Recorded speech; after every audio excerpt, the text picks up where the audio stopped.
আলাইকুম।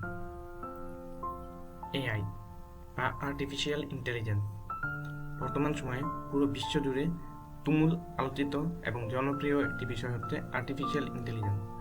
যতই দিন যাচ্ছে আর্টিফিশিয়াল ইন্টেলিজেন্স নিয়ে মানুষের আগ্রহ এবং উদ্দীপনা দিন দিন বেড়েই চলেছে। কি এই এআই এবং কোথা থেকে এর উৎপত্তি, কে বা কারা এর শুরু করেছে এবং কোন যুগ থেকে শুরু করেছে তাই জানবো আজকের এই ভিডিওতে। তাহলে আর দেরি নয়, চলুন শুরু করা যাক। কৃত্রিম বুদ্ধিমত্তা বা এআই কি এবং এআই যুগের সূচনা একটি বিস্তারিত আলোচনা করব আজকে। এই উপস্থাপনায় আমরা কৃত্রিম বুদ্ধিমত্তা বা এআই এর মূল ধারণা, এর ঐতিহাসিক বিকাশ এবং কখন এআই যুগ শুরু হয়েছিল তা নিয়ে বিস্তারিত আলোচনা করব।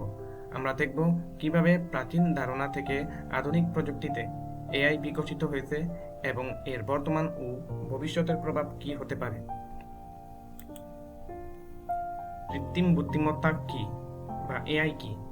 মানুষের বুদ্ধিমত্তার অনুকরণ।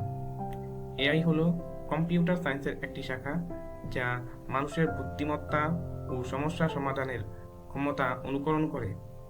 এটি কেবল প্রোগ্রাম করা কাজই করে না, বরং মানুষের মতো শিখতে, যুক্তি দিতে এবং সিদ্ধান্ত নিতে পারে।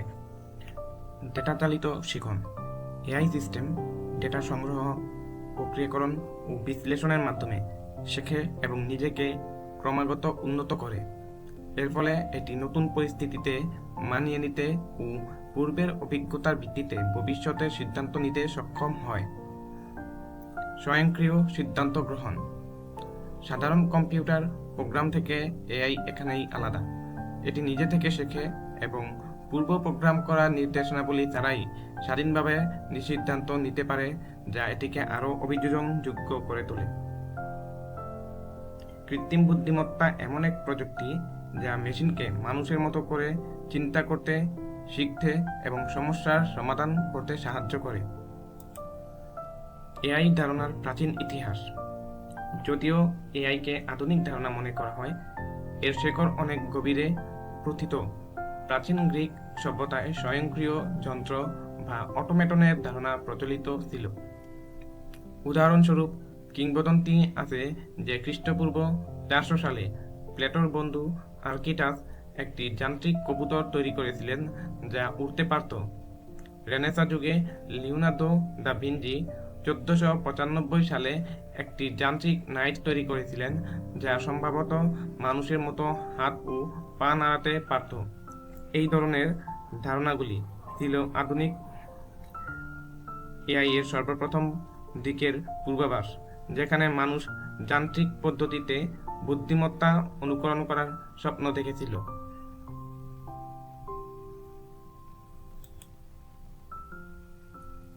আধুনিক এআই এর ভিত্তি। 1900 থেকে 1950। 1921 সালে রোবট শব্দের জন্ম। চেক নাট্যকার কারেল চাপেক তার রোজামস ইউনিভার্সাল রোবটস এর প্রথম রোবট শব্দটি ব্যবহার করেন, যা কৃত্রিমভাবে তৈরি শ্রমিকদের বোঝাতে ব্যবহৃত হয়েছিল। 1929 গাকু টেনসুকো। জাপানের প্রথম রোবট গাকু টেনসুকো তৈরি হয়, যা মানুষের অভিব্যক্তি প্রদর্শন করতে সক্ষম ছিল। এটি ছিল যান্ত্রিক শিল্পের এক নতুন দিগন্ত। 1949 giant brains. Edmund Callis Berkeley giant brain or machine that things বইটি প্রকাশ করেন। এই বইয়ে তিনি কম্পিউটারকে মানুষের মস্তিষ্কের সাথে তুলনা করেন এবং চিন্তা করতে সক্ষম মেশিনের ধারণা দেন। এই সময়কাল এআই এর জন্য গুরুত্বপূর্ণ দার্শনিক ও প্রযুক্তি ভিত্তি স্থাপন করেছিল, যা পরবর্তীকালে এআই গবেষণার পথ খুলে দেয়। এআই যুগের সূচনা 1950 থেকে 1956। 1950 সালে টুরিং টেস্ট। অ্যালান টুরিং তার যুগান্তকারী গবেষণাপত্র কম্পিউটার, মেশিনারি অ্যান্ড ইন্টেলিজেন্স প্রকাশ করেন, যেখানে তিনি টুরিং টেস্ট এর ধারণা দেন। এই টেস্ট একটি মেশিনের বুদ্ধিমত্তা পরিমাপের জন্য ব্যবহৃত হয়। 1952 চেকার্স প্রোগ্রাম। আর্থার স্যামুয়েল প্রথম স্বয়ংক্রিয়ভাবে শেখার সক্ষমতা সম্পন্ন চেকার প্রোগ্রাম তৈরি করেন, যা খেলার মাধ্যমে নিজেকে উন্নত করতে পারত। এটি ছিল মেশিন লার্নিংয়ের প্রথম দিকের উদাহরণ। 1956 ডার্টমাউথ কর্মশালা। জন ম্যাকার্থির নেতৃত্বে ডার্টমাউথ কলেজে এআই বিষয়ে কর্মশালা অনুষ্ঠিত হয়। এই কর্মশালায় আর্টিফিশিয়াল ইন্টেলিজেন্স শব্দটি প্রথম জনপ্রিয় হয় এবং এটি এআইকে একটি স্বতন্ত্র গবেষণার কেন্দ্র হিসেবে প্রতিষ্ঠিত করে। 1956 সালে ডার্টমাউথ কর্মশালাকে আনুষ্ঠানিকভাবে এআই যুগের সূচনা হিসেবে ধরা হয়, যেখানে এই ক্ষেত্রের মূল ধারণা ও লক্ষ্যগুলি সংজ্ঞায়িত করা হয়েছিল। এআই এর প্রথম সফলতা ও চ্যালেঞ্জ। 1957 থেকে 1979। 1958 সালে জন ম্যাকার্থি লিস্প প্রোগ্রামিং ভাষা তৈরি করেন, যা এআই গবেষণার জন্য একটি গুরুত্বপূর্ণ হাতিয়ার হয়ে ওঠে। এর সহজবোধ্য সিনট্যাক্স এবং উচ্চ ক্ষমতা গবেষকদের এআই সিস্টেম তৈরিতে সহায়তা করে। 1962 সালে জাপানে প্রথম মানবাকৃতির রোবট তৈরি হয়, যা মানুষের মতো কাজ করার সম্ভাবনা তুলে ধরে। 1970 এর দশকে স্বয়ংক্রিয় গাড়ির প্রথম মডেল তৈরি হয়, যা ভবিষ্যতে এআই এর ব্যবহারিক প্রয়োগের ইঙ্গিত দেয়। তবে এই সময়ের মধ্যে সরকারের তহবিল কমে যাওয়ায় এআই গবেষণায় মন্দা দেখা যায়।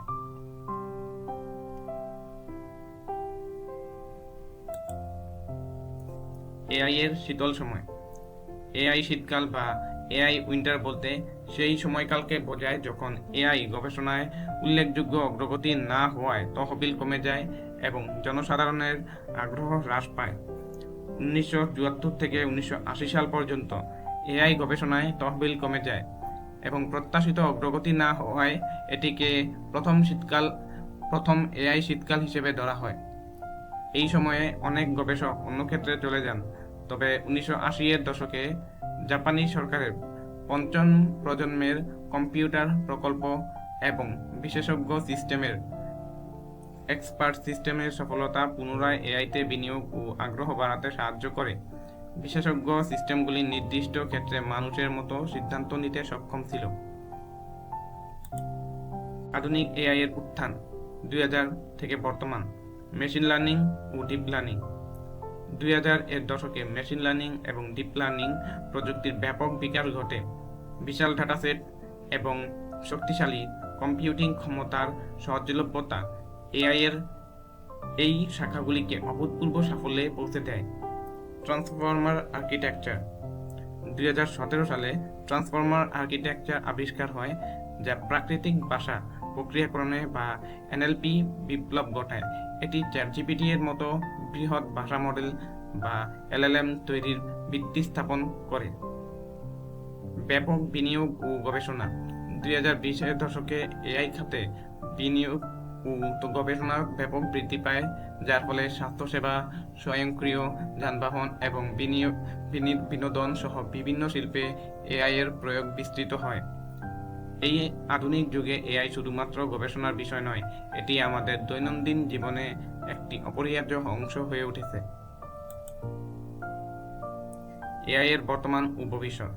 আজকের এআই সিস্টেমগুলি কেবল প্রোগ্রামিং নির্দেশনাবলী অনুসরণ করে না, বরং মানুষের মতো জ্ঞান অর্জন, মনোযোগ প্রদান এবং এমনকি সৃজনশীলতা প্রদর্শন করতেও সক্ষম।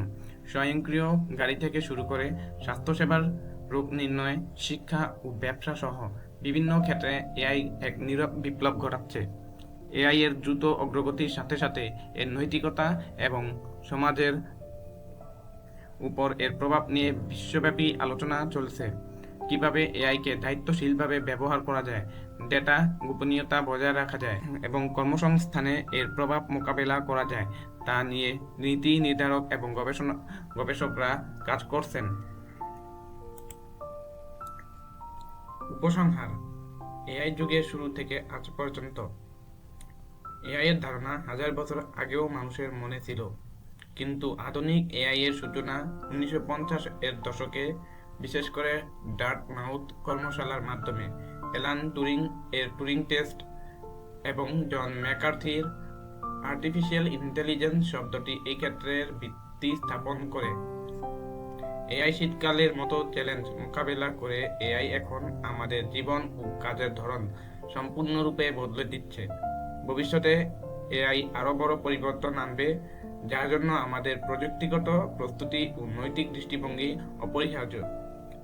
এআই এর দীর্ঘ যাত্রায় আমরা দেখেছি কিভাবে একটি স্বপ্ন বাস্তবে পরিণত হয়েছে এবং এখন এটি ভবিষ্যতের দিকে এগিয়ে চলছে নতুন নতুন সম্ভাবনা নিয়ে।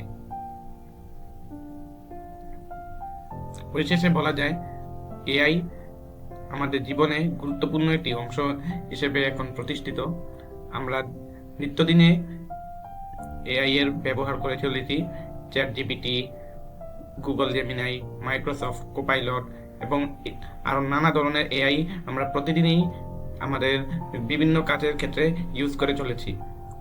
এগুলোর নৈতিক এবং নিরাপদ ব্যবহার আমাদেরকে বজায় রেখে চলতে হবে।